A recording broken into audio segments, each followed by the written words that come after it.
Rabitah Ma'ahid Islamiyah RMI Nahdlatul Ulama Jawa Timur mendukung penuh pencabutan izin operasional Pondok Pesantren Sidikiyah oleh Kementerian Agama. Menurut Ketua RMI Nahdlatul Ulama Jawa Timur Kiai Haji Ifatullah Thoif, langkah tersebut sudah sangat tepat sebab di sana sudah terbukti adanya kasus asusila. Terlebih lagi pimpinan pesantren beserta para jamaahnya jelas terbukti menghalang-halangi aparat penegak hukum untuk memproses tersangka, dan itu merupakan bentuk tindakan yang jelas melawan negara. Pencabutan izin hingga penutupan pondok pesantren, kata Gus Thoif, bisa menjadi efek jelas sekaligus pembelajaran bagi ponpes lainnya di Jawa Timur maupun di seluruh Indonesia, sehingga kejadian bejat serupa tidak bakal terjadi lagi, biar bisa memberi efek jera pada mereka, ujar Gus Thoif menegaskan. Terkait status ponpes Sidikiyah, Gus Thoif membeberkan bahwa pondok pesantren tersebut tidak masuk dalam naungan NU. Yang saya tahu bahwa pondok pesantren yang terjadi kasus itu memang tidak mau berbaur dengan kami. Mereka bukan dari golongan orang-orang NU lebih jelasnya. Kata dia, masing-masing di pondok pesantren itu pasti sudah ada regulasinya.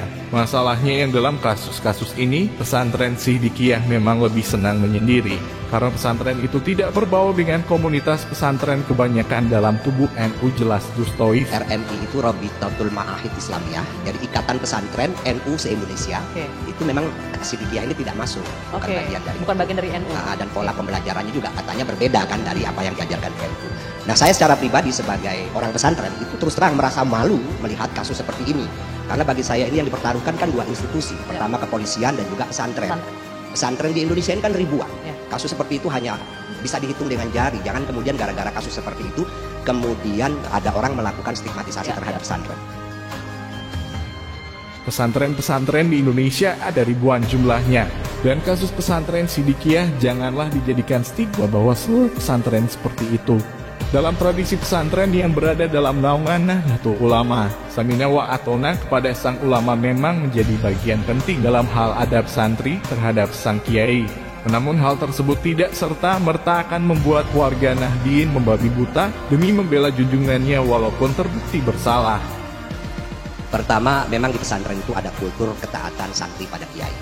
Tapi tidak semuanya kemudian melahirkan fanatisme seperti itu. Karena kalau sudah berurusan dengan hukum, pesantren-pesantren di NU terutama itu sangat menjunjung tinggi kasus-kasus seperti itu. Artinya untuk ditegakkan penegakan hukum.